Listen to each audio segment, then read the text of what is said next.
Bonjour à tous et bienvenue pour une nouvelle vidéo qui, comme vous le voyez très certainement, va être une vidéo de test de produits. Pour la plupart, je ne les ai pas essayés, c'est tout simplement ceux de... Je sais pas si ce sera la dernière vidéo, mais il y aura de grandes chances, du Sephora Gold, Nocibé, des petites choses comme ça, et YesStyle également. Donc on va déjà commencer par le teint avec le test du nouveau fond de teint de Anastasia Beverly Hills. Donc ce fond de teint là, le Impeccable, n'est-ce pas, qui, je l'espère, ne va pas trop me poser souci avec ces histoires de teintes. On va y aller tout de suite, j'ai pris la teinte 1N. Alors je prélève un tout petit peu de matière déjà pour voir la texture et la couleur. Donc je pense que c'est un produit de ce que j'ai vu un petit peu épais. Hein. Et on va y aller, effectivement, pour un 1N. On est un petit peu sur une couleur, déjà ça fait pas du tout N, ça fait plutôt couleur chaude. Je vais pas en placer beaucoup pour l'instant, juste pour travailler par petites zones, un petit peu voir comment ça réagit. Alors on va y aller au pinceau, mais je vais quand même y aller par tapotement.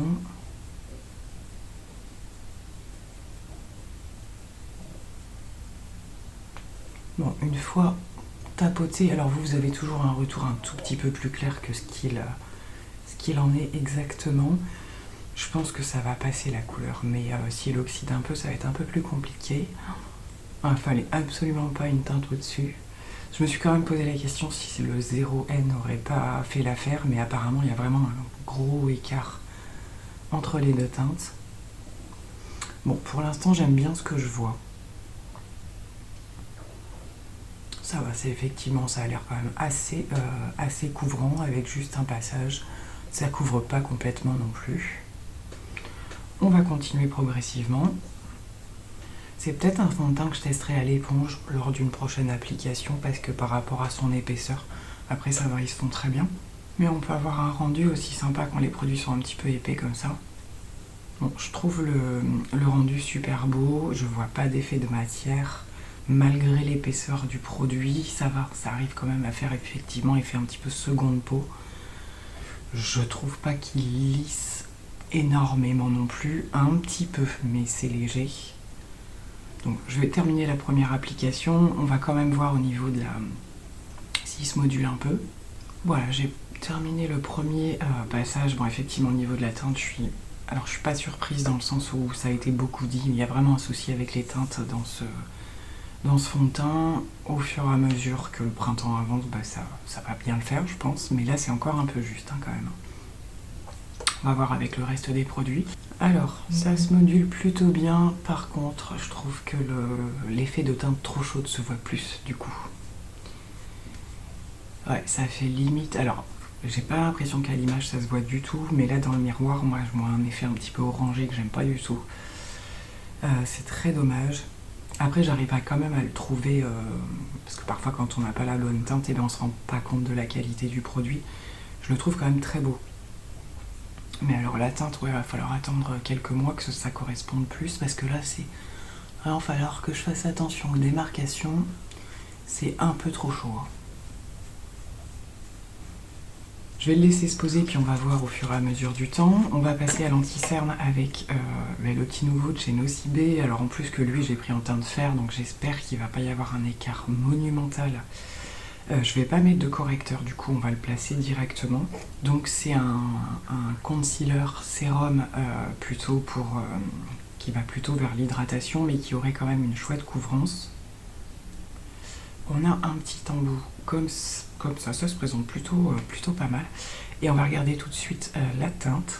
Je pense que j'ai pas besoin de faire plus de commentaires, et du coup comment savoir si c'est l'anti-cerne qui est trop clair ou si c'est le fond de teint. Du coup ça va être compliqué. J'ai voulu, quand je fais des vidéos où j'associe plusieurs produits, je le sais, c'est le problème du coup. Voilà, ça peut fausser un peu les choses, mais on retestera avec d'autres produits. Je vais le réchauffer quand même un petit peu au doigt.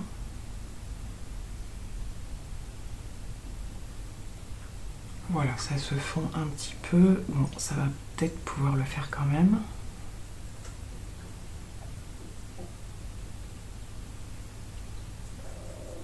Alors, on voit, ça fait une teinte plus claire.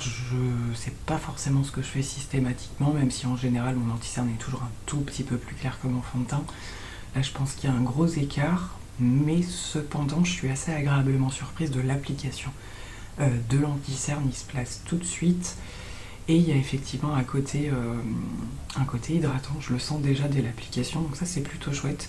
Je vais le retester, je pense que je vais revenir déjà parce que je vais pas pouvoir tester tous les produits, j'ai plusieurs blushs, voilà ce genre de choses, donc ça reviendra sur d'autres vidéos et on reviendra sur les produits, tester les uns sans les autres. Mais au niveau de l'anti-cerne, là je pense qu'on a un truc quand même qui est plutôt sympa et qui s'associera mieux avec mes fonds de teint un petit peu plus clairs, enfin c'est pas tellement plus clair, c'est moins chaud surtout. En tout cas pour l'application, ouais, franchement c'est plutôt pas mal. Bon, je pense qu'avec le reste on va arriver à avoir quelque chose de potable, hein. Mais bon, plutôt pas mal. Alors je viens de faire un petit contour au niveau de mon visage et on va passer au blush. Et aujourd'hui, pour le coup, enfin pour l'instant, au niveau des produits crème, je vais mettre le Huda Beauty en teinte latte que j'ai vraiment très envie de tester en blush. Alors, on va commencer par l'appliquer directement comme ça, je sais pas trop parce que parfois je le fais sur ma main, je reprélève, ça dépend un petit peu des matières. J'en ai vraiment pas mis beaucoup, je veux voir ce que ça donne.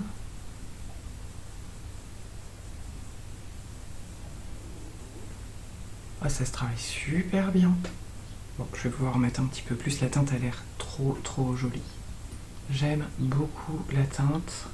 Je me suis permise d'en mettre un petit peu plus parce que comme au niveau du teint c'est plutôt chaud, en blush il est trop joli, hein. J'ai vu que certains l'utilisent aussi en bronzer ou quoi. Alors en contour non, il est beaucoup trop chaud. Mais en bronzer ouais, je sais pas, je trouve qu'en blush c'est vraiment super bien adapté, ça se travaille super bien. J'arrête pas d'entendre que des trucs positifs sur ces blushs là.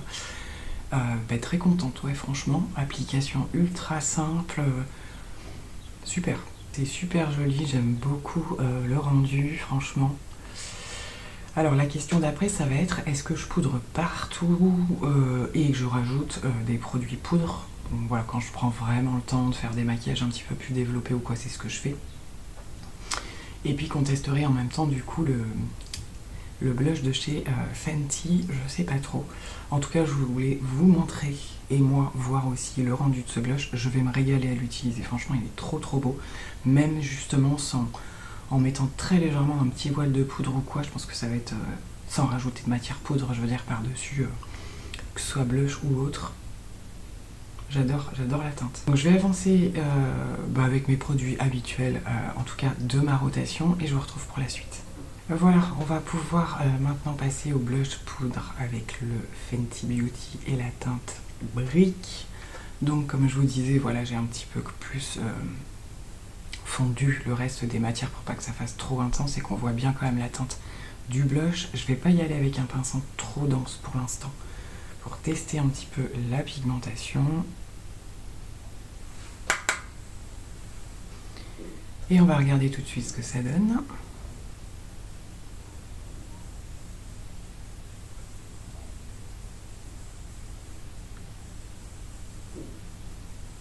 C'est super beau, très clairement.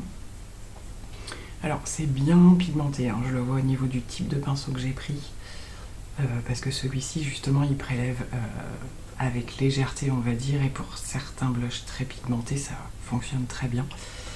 Et j'adore aussi le rendu, alors on est dans les mêmes tonalités, des choses plus intenses, plus chaudes, mais on n'est pas du tout vers ce qu'on voit à l'intérieur, mais on est sur quelque chose quand même, je vous le re-swatch du coup.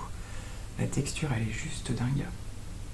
Voilà, avec ce côté lumineux qui est pas plus choquant que ça je trouve sur le visage.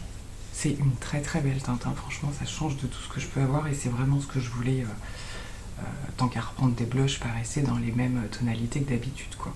Ouais, ça c'est pareil, hein, ça se travaille super bien. Ouais, franchement, et puis comme je vous disais, le côté lumineux est pas plus... voilà, c'est pas du tout gênant. Je pense qu'une fois posé avec le spray qu'on va tester juste après, on aura sûrement un autre regard dessus, mais ça fait pas... voilà, comme peuvent faire par exemple les Rare Beauty ou quoi, où on est à la limite de l'highlighter. Là franchement ça passe très bien. Ça renvoie juste un petit peu la lumière et c'est super beau. Alors, facilité de travail, que ce soit celui-ci ou le Huda, là franchement ça va vite, c'est efficace, c'est top. Donc justement, on en arrive à l'étape du spray fixateur avec le tire-tire pour le coup qui, voilà, donc on va surtout effectivement fixer, un petit peu matifier de ce que j'ai bien compris et surtout unifier l'ensemble du make-up. Alors c'est déjà plutôt pas mal. Là, ce que j'observe avant le spray, c'est que tout s'est très très bien fondu, même au niveau du fond de teint, vous voyez, ce que je voyais d'un peu trop chaud, ça a réussi à s'estomper quand même avec les poudres et tout ça. Donc ça passe. Ça passe, ça passe, ça devrait aller. Et bien on va regarder si on voit une différence. Alors la brume est super fine, je sais pas si ça s'est vu, voilà, au niveau du pchit là, c'est tout fin, les petites, voilà, il n'y a pas de gouttelettes un petit peu plus grosses ou quoi, c'est super fin, il n'y a pas d'odeur particulière, super agréable. Je vais le faire sécher un petit peu, bon il sèche assez vite hein, d'ailleurs, franchement. Je vais attendre pareil, quelques minutes que ça se pose et voir si je vois une différence, j'ai l'impression d'en voir déjà une. On va voir, on va attendre un peu. Donc, eh bien, on va pouvoir passer à l'étape des yeux. Alors, je vais vous proposer des choses un petit peu, peut-être pas différentes, parce que j'ai déjà dû le faire. On était, lors de mes dernières vidéos, sur alors, plusieurs palettes, en particulier les Charlotte Tilbury, mais aujourd'hui, voilà, je voulais revenir sur donc la Emerald, si je ne me trompe pas. Et il y avait également la nude comme ça complètement neutre et mat de Natasha Denona. Donc comme j'ai fait des photos, des vidéos, d'autres maquillages avec celle-ci, je vous propose d'en refaire un aujourd'hui, peut-être avec d'autres teintes que celles que j'ai déjà utilisées. Et en même temps je vais vous faire défiler l'autre maquillage vidéo que j'ai fait surtout avec les teintes vertes. Voilà, comme ça il y en aura plusieurs avec la même palette. Et lors d'une prochaine vidéo, que j'ai pas prévu de me racheter 2 palettes prochainement, on intégrera quelque chose, voilà, de beaucoup plus classique et tout. Je m'en suis quand même déjà servi, je l'adore, franchement c'est... voilà, make-up mat, je vous accrocherai d'ailleurs peut-être juste une petite photo d'un des make-up que j'ai réalisé. Il n'y en aura pas 50 avec ce genre de palette, mais je vous montrerai un petit peu plus l'application lors d'une prochaine vidéo. Et bien donc c'est parti, on se lance avec celle-ci. Voilà, donc comme je vous le disais, pour aujourd'hui, du coup, je vais peut-être tourner un petit peu plus au niveau des autres teintes que les verts, puisque j'ai déjà fait, je suis à 2 maquillages avec les verts. Il y aura sûrement, voilà, une photo. Je vous ferai défiler au fur et à mesure. Et la photo, je l'avais déjà fait d'ailleurs dans la dernière vidéo, et la vidéo du maquillage. Donc là, je vais partir, on va faire le creux avec le marron, c'est ce que j'ai fait pour la plupart des autres maquillages. Et vous allez voir qu'en termes de pigmentation, pose du pinceau, on est déjà là et ça s'estompe super bien.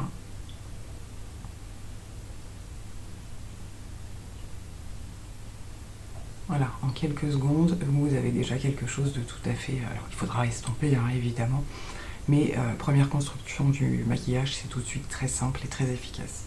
Alors, justement, je vais essayer d'aller vers les fards que je n'ai pas encore trop utilisés. Celui-ci, qui va être un petit peu lumineux, mais qui peut quand même bien faire l'affaire pour l'extérieur par ici.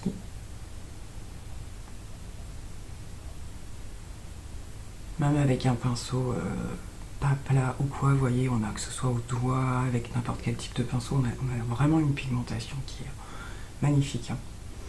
Après, sur les autres fards, vous allez avoir des choses un petit peu plus pailletées, un peu plus en transparence, mais avec vraiment des reflets qui sont quand même hyper présents.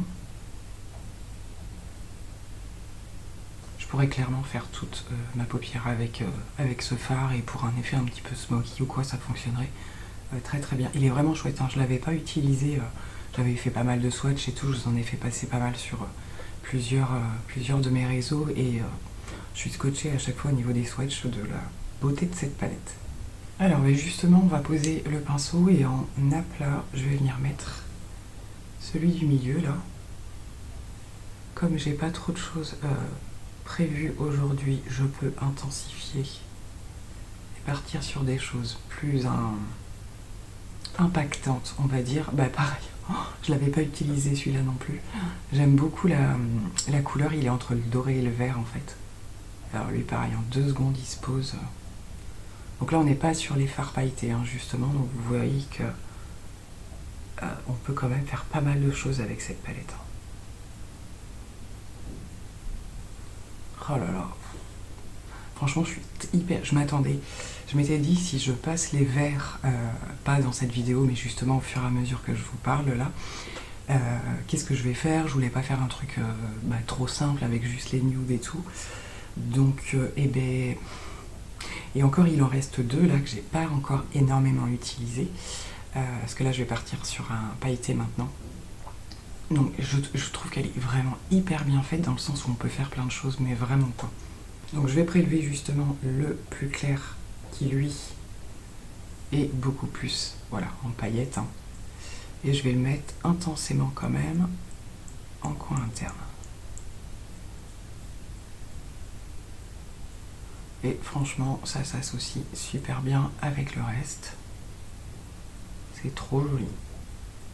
Voilà, du coup, en peu de temps, honnêtement, voilà, même si on n'est pas sur un crash test de la palette, je suis encore agréablement surprise des fards. Je pense qu'il faudra que j'essaye aussi de réaliser avec, je vous montre celui-ci.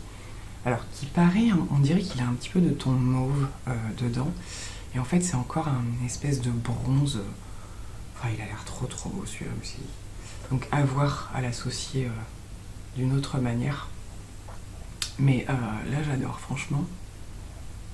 Ça faisait longtemps que j'avais pas fait ce genre de choses avec du, voilà, un sous-ton vert, avec du doré ou quoi. Je vais faire les finitions de mon côté et on termine ce maquillage des yeux. Voilà, j'en ai terminé. Petite précision, j'ai terminé le make-up avec le... Je vous montre. Le fard le plus foncé de la palette pour faire un équivalent de thread liner.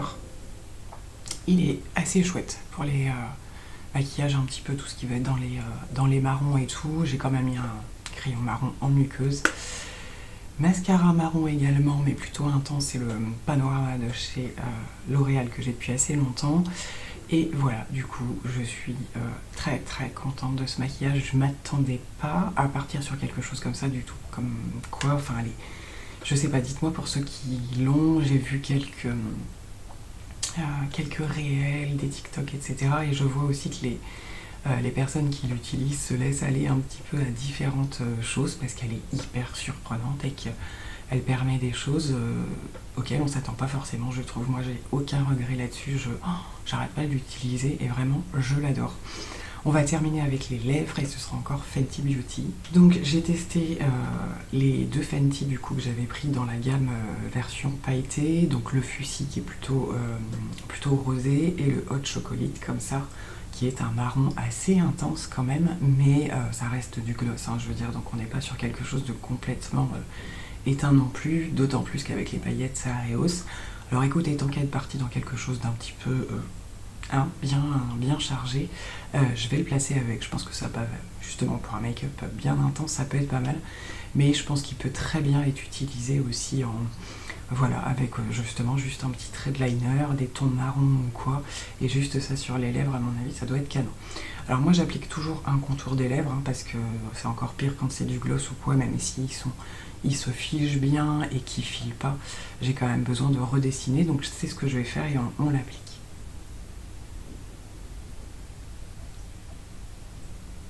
Et donc voilà le résultat. Quand même assez intense, hein, c'est ce que je vous disais. Maintenant, il peut être très bien modulé, mais je trouve que ça lui donne un reflet. Voyez, en fonction de comment je m'incline. Voilà, c'était vraiment histoire de vous montrer. Après, c'est vrai que c'est pas ce que je fais tous les jours. C'est voilà, c'est soit je le centre sur les yeux, soit sur la bouche, et du coup, je fais quelque chose de plus équilibré, on va dire. Mais là, je voulais vraiment vous montrer, voilà, pour montrer pour un maquillage plus intense que ça peut donner. Et je trouve que les couleurs s'associent plutôt bien. On a terminé pour l'ensemble des produits que je voulais tester avec vous aujourd'hui. Il y en a encore d'autres dont j'ai pas pu parler forcément dans la même vidéo. Ça sera pour une prochaine. Je me dis que ça fait l'occasion aussi justement de vous refaire des vidéos tests, etc. Retours, applications avec vous. On reprend les choses du début. Je confirme que... alors, c'est le début sans être le début, je vous parle du spray. Je note effectivement un effet un petit peu floutant sur les minutes qui suivent assez rapidement du spray en fait. Et ça vient un petit peu, ça me fait un peu penser à l'effet de la poudre Charlotte Bio qui vient vous finir de fondre, et c'est pas vraiment un filtre qui éteint, je dois dire, ce qu'on vient de faire, mais il y a un truc effectivement qui s'est posé et qui est venu tout flouter, et j'aime vraiment beaucoup ce résultat. Franchement, grosso modo, que du positif sur ces produits-là. Pour le fond de teint, c'est vrai que la galère des teintes, ça, je pense qu'il ne faut vraiment pas hésiter. Si c'est un produit que vous voulez essayer, allez voir différentes vidéos et différentes teintes testées. Parce que moi, c'est la seule que j'ai pas vue, c'est la plus claire, justement, voir si elle est vraiment très très claire ou pas. Maintenant, en avançant dans la saison, la teinte va me correspondre. C'est juste que du coup, pour un 1N, déjà on est censé être dans les clairs, et il n'y a pas de neutralité, ça c'est juste... non, absolument pas. Une fois le maquillage terminé, ça passe, je trouve.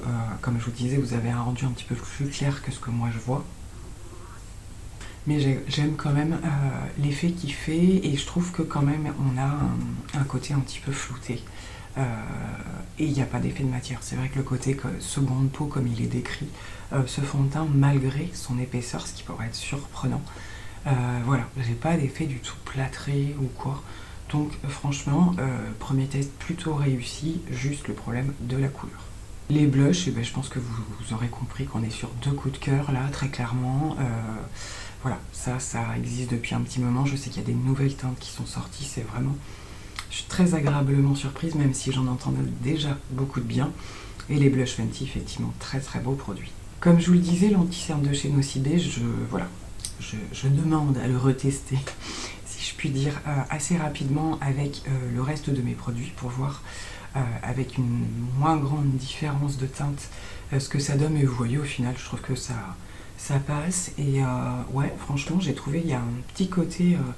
que j'aime beaucoup sur cette anti-cerne, et je demande d'avoir, en plus, pour rappel, j'avais pas mis de correcteur dessous, et je le trouve déjà, voilà, avec quand même une jolie couvrance et une jolie correction. Donc affaire à suivre. Pour le reste, la palette, je pense que vous aurez compris que voilà, c'est un gros coup de cœur. Alors j'ai la neutre également, hein, donc que j'utilise depuis que je les ai les deux. D'ailleurs, elles ne quittent pas je la remets même pas dans ma panière de rotation, elles sont constamment dessus, je m'en sers quasiment tous les jours.